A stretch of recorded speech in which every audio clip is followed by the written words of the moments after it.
Welcome friends, আমি সৌরভ। তো আমি এখন কথা বলবো সুমিত সাহিল পরিচালিত, অঙ্কুশ ঐন্দ্রিলা অভিনীত তাদের নতুন আপকামিং সিনেমা নারী চরিত্র বেজায় জটিল। তো এই মুভিটার ট্রেলার ড্রপ করা হয়েছিল। ট্রেলারটা আমি দেখছি বাট রিভিউ করতে পারি নাই সময় মতো।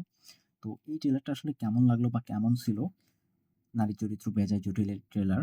তবে হ্যাঁ, ট্রেলার দেখে যতটুকু বুঝতে পারলাম যে এখানে গল্পটা কি হবে বা গল্পটা কোথায় গিয়ে দাঁড়াবে সেটা কিন্তু একদমই ক্লিয়ার করা হয় নাই ট্রেলারটাতে। আপনি এই ট্রেলার দেখে গল্প সম্পর্কে সেভাবে কোনো কিছু বুঝতে পারবেন না।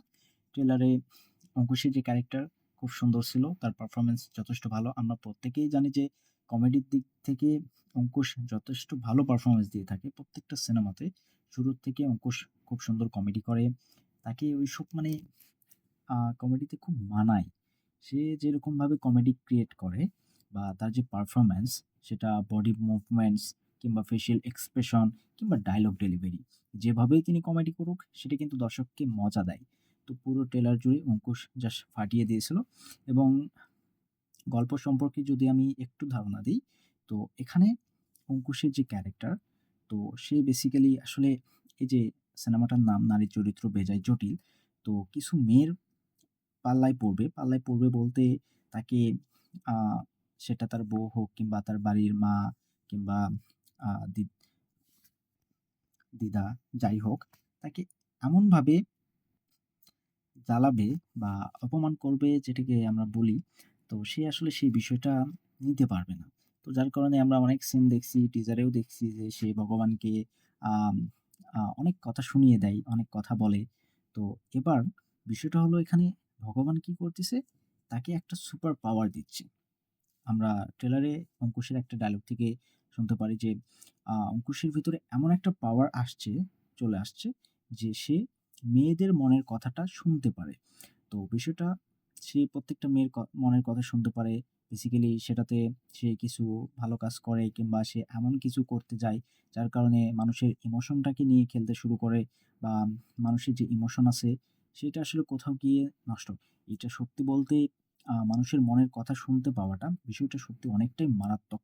আপনি আপনার সামনের মনের মানুষ কি ভাবতেছে সেটা আপনি ধরে ফেলতেছেন বা সে আপনাকে কি বলবে আর মনে একটা ভাবতেছে, দেন আপনি আসল বিষয়টা কিন্তু তার মনের খবরটা কিন্তু জেনে গেলেন। তো এইটা অনেক ক্ষেত্রে আমরা বুঝতে পারি যে হ্যাঁ, এটা অনেক বড় একটা সুপার পাওয়ার, হয়তোবা এর দ্বারাই জীবনে অনেক কিছু করা সম্ভব। তবে বিষয়টা হচ্ছে এই জিনিসটা না আপনাকে পদে, পদে বিপদে ফেলবে। আপনি অনেক জায়গায় বিপদে পড়বেন। এটা মারাত্মক একটা, মানে কি বলবো? এত বাজে একটা পাওয়ার। আম তো মেবি এই ধরনের বিষয় নিয়ে YouTube এ অনেক আ ছোট, ছোট শর্ট ফিল্ম হয় না? সেগুলো অনেক আছে। চাইলে খুঁজে দেখতে পারেন। এই যে মানুষের মনের কথাটা শুনতে পাওয়া, বিষয়টা আমার কাছে অনেক মারাত্মক মনে হয়। তবে এই বিষয়টা যখন অঙ্কুশের সাথে হচ্ছে, সে মেয়েদের মনের কথা বুঝতে পারতেছে। সে এটাকে নিয়ে অনেক মজা ঠাট্টা করে, অনেকের মনের কথা শোনে। সে মানুষের ইমোশনটাকে নিয়ে খেলে, আমরা ডায়ালগে শুনতে পাই বেসিক্যালি।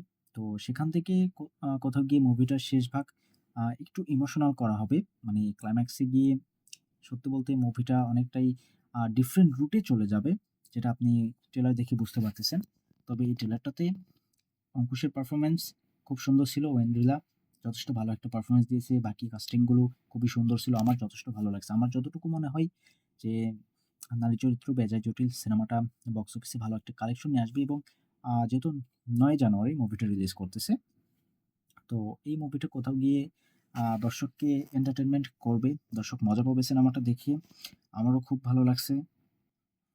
তো বিষয়টা, অঙ্কুশের এই সুপার পাওয়ার পাওয়ার পরে আসলে তার জীবনে কি, কি ঘটতেছে, আ মুভিটার সেকেন্ড হাফ মেবি সেই বিষয়টাকেই এক্সপ্লোর করবে, দর্শকের সামনে তুলে ধরবে এবং কোথাও গিয়ে শেষ ভাগে হয়তোবা সে চাইবে যে তার ভিতরে এই সুপার পাওয়ারটাকে নষ্ট করতে। সে যেমন ছিল তেমন থাকবে। বেসিক্যালি এরকম একটা স্টোরি মেবি আমরা দেখতে পেতে পারি। তবে সুমিত সাহিল যথেষ্ট ভালো একজন পরিচালক এবং দেখা যাক কি হয়। অঙ্কুশ যথেষ্ট ভালো একজন অ্যাক্টর। যেহেতু মুভিটা ৯ জানুয়ারি রিলিজ করতেছে, তো খুব একটা দেরি নাই। আমার কাছে ট্রেলারটা যথেষ্ট ভালো লাগছে। ট্রেলারটা আপনাদের কাছে কতটুকু কেমন লাগছে অবশ্যই কমেন্টে জানাবেন। ভিডিও ভালো লাগলে একটা লাইক করবেন, শেয়ার করবেন, এই চ্যানেলটা সাবস্ক্রাইব করবেন। ধন্যবাদ।